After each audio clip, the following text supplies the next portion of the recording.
प्रादेशिक नियोजन, ठीक है, प्रादेशिक नियोजन जो होता है इसमें क्या अंतर होता है? तो देखिए नियोजन का मतलब क्या होता है आपको पहले ये पता होना चाहिए। नियोजन जो होता है उसका मतलब होता है प्लानिंग करना। आप सभी जानते हैं कि प्लानिंग क्या होता है, हमने कई बार पढ़ा है, ठीक है। तो प्लानिंग जो है दो तरीके की है यहाँ पे, एक पहले नंबर पे खंडीय और दूसरे नंबर पे प्रादेशिक। अब खंडीय नियोजन का मतलब है सेक्टोरियल, ठीक है, यानी किसी सेक्टर से, जैसे सेक्टर का मतलब है जैसे कृषि सेक्टर हो गया, यानी कृषि सेक्टर के लिए प्लानिंग करना, सिंचाई सेक्टर के लिए, या मैन्युफैक्चरिंग के लिए, या एनर्जी हो गया, ठीक है, ट्रांसपोर्ट हो गया, कम्युनिकेशन हो गया, इन सब अलग अलग सेक्टरों के लिए जब विकास की परियोजनाएं बनाई जाती है, पॉलिसी बनाई जाती है, कार्यक्रम बनाए जाते हैं, उसको लागू किए जाते हैं, तो वो खंडीय नियोजन कहा जाता है। यानी कि पर्टिकुलर किसी सेक्टर, जैसे हेल्थ सेक्टर पे काम करना है, यानी कि अच्छे हॉस्पिटल बनाने हैं, अच्छी मेडिसिन अवेलेबल करानी है, टेस्ट अवेलेबल कराने हैं, ठीक है, तो ये हो जाएगा। अब प्रादेशिक का मतलब क्या होता है, वो बिल्कुल डिफरेंट होता है। आपको पता होगा कि जैसे भारत देश है, अपने भारत देश का एग्जाम्पल ले लें, कुछ प्रदेश ऐसे होंगे जो ज़्यादा डेवलप होंगे, कुछ प्रदेश ऐसे होंगे जो कम डेवलप होंगे, है ना। तो ऐसा होता है। तो देश के सभी क्षेत्रों में आर्थिक विकास समान रूप से नहीं होता, ठीक है, विकास कहीं पे ज़्यादा भी होता है, कहीं पे कम भी होता है। इसीलिए विकास का लाभ सभी को समान रूप से पहुंचाने के लिए जो योजनाकार होते हैं, इन्होंने प्रदेशों की आवश्यकता के अनुसार नियोजन किया है, ठीक है, इसे प्रादेशिक नियोजन कहा जाता है।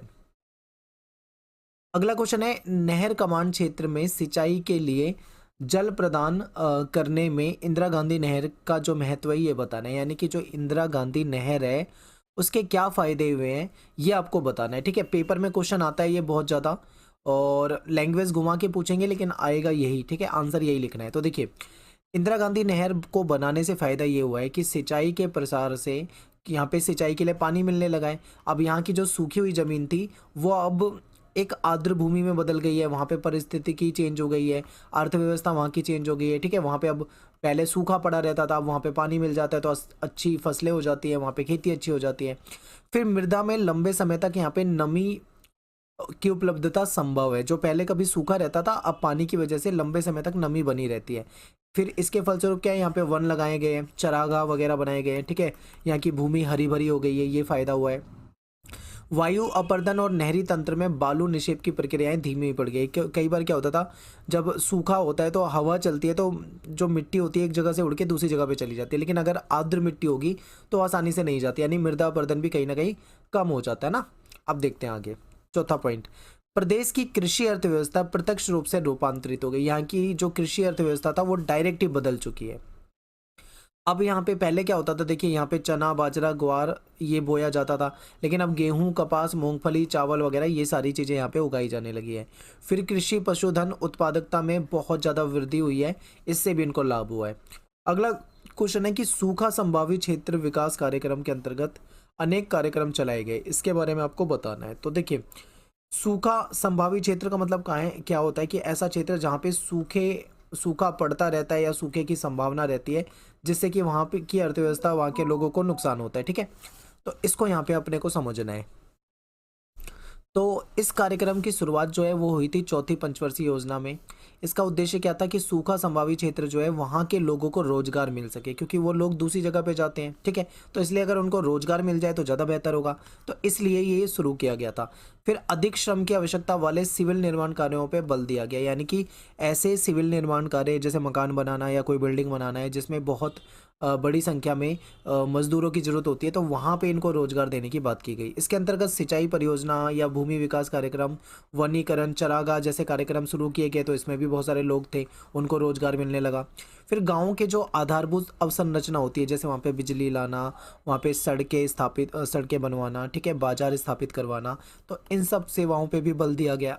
तो इसलिए आप कह सकते हो कि इससे कहीं ना कहीं जो सूखा संभावी क्षेत्र के लोग हैं उनको लाभ हुआ, ठीक है। इस क्षेत्र के विकास की जो रणनीति थी, इसमें जल मिट्टी पौधे मानव पशुधन इन सब का संतुलन जो है उस पर ध्यान दिया गया। अगला क्वेश्चन है कि भरमौर क्षेत्र, ये बहुत ज़्यादा पेपर में आता है। इस चैप्टर में से दो ही क्वेश्चन पूछे जाते हैं, एक तो भरमौर क्षेत्र से आएगा, दूसरा इंदिरा गांधी नहर कमान से आएगा, यही दो क्वेश्चन ज़्यादा पूछे जाते हैं। तो भरमौर क्षेत्र के विकास के लिए क्या कदम उठाए गए और इनका क्या सामाजिक आर्थिक प्रभाव पड़ा ये आपको बताना है। तो देखिए ये जो क्षेत्र है ना, ये विकास योजना इस क्षेत्र में क्या था कि ज़्यादा विकास नहीं हो रखा था, ठीक है? काफ़ी ऐसा क्षेत्र था जो पिछड़ा हुआ था। तो ये क्षेत्र विकास योजना भरमौर क्षेत्र के निवासियों की जीवन गुणवत्ता को सुधारने और हिमाचल के अन्य प्रदेशों में समानांतर विकास के उद्देश्य से शुरू की गई थी। तो देखिए क्या था, हिमाचल में एक जगह थी जहाँ पे भरमौर पड़ता है, वहाँ पे काफ़ी दिक्कतें थी लोगों को, वहाँ पे विकास नहीं था। तो इसलिए सरकार ने क्या करा, यहाँ पे जो यहाँ की जो जनजाति थी, यहाँ पे जो जनजातीय लोग रहते हैं, उनके विकास के लिए सरकार ने ये परियोजना लगाई थी, ठीक है? लाई थी। फिर इसमें जो बेसिक इंफ्रास्ट्रक्चर होता है, जैसे विद्यालय हो गया, अस्पताल हो गया, इन सब को बनाने का काम किया गया। लोगों को स्वच्छ पानी मिल जाए, सड़कें मिल जाएँ, संचार तंत्र और बिजली की उपलब्धता पे ध्यान दिया गया। कृषि के नए और पर्यावरण अनुकूल तरीकों के लिए लोगों को मोटिवेट किया गया, ठीक है? पशुपालन के वैज्ञानिक तरीके के लिए इनको प्रोत्साहित किया गया। इस तरीके से इन लोगों को फ़ायदा हुआ। तो अब ये तो किया गया इस परियोजना के तहत। अब आपके दिमाग में क्वेश्चन ये आएगा कि इससे क्या प्रभाव हुआ, कि सरकार ने तो पॉलिसी ला दी, इससे कुछ हुआ या नहीं हुआ? तो इसमें क्या हुआ देखते हैं। फिर क्या हुआ कि इसका परिणाम ये हुआ कि जनसंख्या में साक्षरता दर बढ़ी, यानी कि जो साक्षरता की दर था, रेट था, वो बढ़ गई है और विशेष रूप से जो महिलाएं हैं, उनकी साक्षरता दर में वृद्धि हुई। दाल और अन्य नकदी फसलों के उत्पादन में भी यहाँ पे वृद्धि देखने को मिलती है, ठीक है? फिर कुरीतियाँ, जैसे यहाँ पे बाल विवाह की समस्या थी, इससे समाज को मुक्ति मिल गई। लिंग अनुपात यहाँ पे बहुत बेकार था, वो भी ठीक होने लगा। लोगों का जो लाइफस्टाइल बहुत बुरा होता था, लोग भरमौर क्षेत्र को